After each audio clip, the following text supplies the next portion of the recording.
Os parques nacionais da América do Norte são, sem dúvida, alguns dos lugares mais lindos do mundo.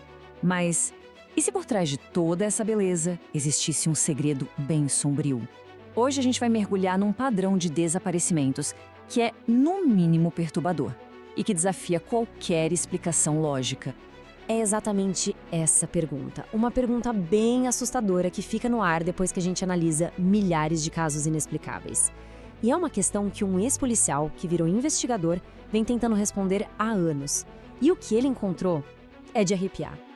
Olha só esse número, mais de 1.000. Essa é a quantidade de desaparecimentos misteriosos que o investigador David Paulides conseguiu catalogar no projeto dele, o Missing 411. E o mais impressionante é que ele acredita que isso é só a ponta do iceberg, já que muitos outros casos nem chegam ao conhecimento do público. Pensa bem, Yellowstone, Jasper, lugares que recebem milhões de pessoas todos os anos. A gente vê aquelas fotos incríveis, mas o que não se fala é que por trás dessa tranquilidade toda, tem gente que simplesmente some. E o mais estranho de tudo é a resistência das autoridades em sequer admitir que existe um padrão.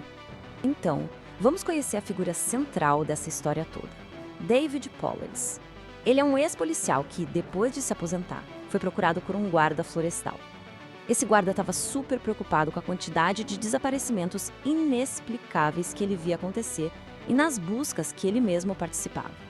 O que deixou o Paulides realmente chocado, e olha que ele mesmo é um cara super experiente em mata, foi perceber que não eram só turistas perdidos. Eram caçadores, guias, gente que conhecia aquela região como a palma da mão. Simplesmente não fazia sentido. E foi aí que começou a jornada de anos de pesquisa dele. E é aqui que a investigação fica fascinante. Para focar só nos casos realmente bizarros, o Paulides criou um critério muito rigoroso. Ele descartou qualquer caso que tivesse uma explicação plausível. Então, caso com crime envolvido, fora. Alguém com histórico de doença mental, fora. Ataque de animal comprovado, afogamento, fora também. O que sobrou? Só o que desafia completamente a lógica. E, depois de aplicar esse filtro, um padrão muito claro apareceu. Os desaparecimentos não eram aleatórios de jeito nenhum. Eles se concentravam em clusters, sabe? Tipo uns aglomerados. E justamente em cima dos parques nacionais da América do Norte, especialmente na região dos Grandes Lagos. Ficou claro que tinha algo maior acontecendo. Então, o ponto principal é esse. Os casos que a gente vai ver agora já passaram por todo aquele filtro. Todas as explicações convencionais foram descartadas. Prepare-se para conhecer histórias que vão muito além da nossa compreensão. Vamos começar com um caso que é de partir o coração. A história de Dennis Martin, um garotinho de 6 anos que sumiu no Parque Nacional das Great Smoky Mountains. E ele sumiu enquanto brincava de uma coisa super inocente com o irmão. Era para ser um dia feliz, um acampamento em família, em 14 de junho de 1969. Dennis e o irmão resolveram brincar de esconde-esconde com outros meninos. Uma brincadeira super comum. Todo mundo se escondeu, todo mundo foi encontrado, menos o Dennis. Ele nunca mais foi visto. A busca por ele foi uma das maiores da história do parque, com mais de 1.500 pessoas. E aqui já tem uma coisa estranha. Chamaram até os Boinas Verdes, a tropa de elite. Isso não é nem um pouco comum para uma busca de criança desaparecida. E aí vem o detalhe mais bizarro de todos. No mesmo dia, uma família disse ter ouvido um grito e visto uma criatura que eles descreveram como meio homem, meio urso, carregando alguma coisa no ombro. O FBI, claro, descartou o relato, mas fica aquela pulga atrás na orelha, né? Agora se prepara para um caso que parece quebrar as leis da física. Vamos falar de Eric Lewis, um alpinista muito experiente que desapareceu a mais de 4.000 metros de altura no Monte Rainier.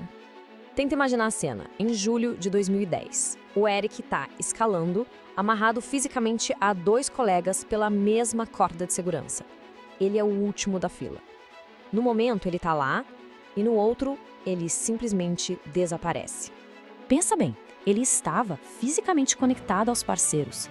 Quando eles olharam a corda, o Eric simplesmente não estava mais lá. Os rastros dele na neve paravam do nada. Como é que alguém some de uma corda no meio de uma montanha sem deixar vestígio? Apenas alguns de seus pertences foram achados bem mais para baixo.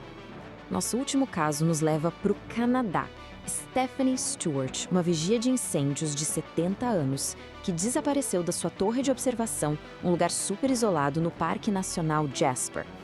No dia 26 de agosto de 2006, a Stephanie fez o contato de rotina dela pelo rádio, como todo dia.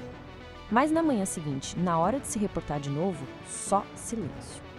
Em algum momento daquela noite, sozinha na torre isolada dela, ela sumiu. Quando a equipe chegou lá na torre, a cena era fantasmagórica. Tava tudo em perfeita ordem, como se ela tivesse acabado de sair. O fogão ainda estava ligado, a chaleira dela estava no fogo, pronta para o chá. Mas a Stephanie tinha desaparecido sem deixar absolutamente nenhum vestígio. Bom, a gente junta esses casos e centenas de outros com detalhes tão bizarros quanto, e uma conclusão bem arrepiante começa a se formar. O que seria capaz de fazer coisas tão impossíveis? Essa é a conclusão do próprio David Paulides. Ele acredita que a gente não está lidando com acidentes comuns ou com animais que conhecemos. Ele sugere que algo indefinido, com inteligência e paciência, parece estar caçando pessoas nos lugares mais selvagens da América do Norte. E assim, a pergunta fica no ar. São só acidentes trágicos com coincidências muito bizarras? Ou são evidências de algo que desafia totalmente a nossa compreensão do mundo?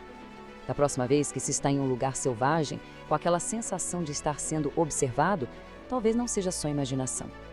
A verdade, por enquanto, continua lá fora.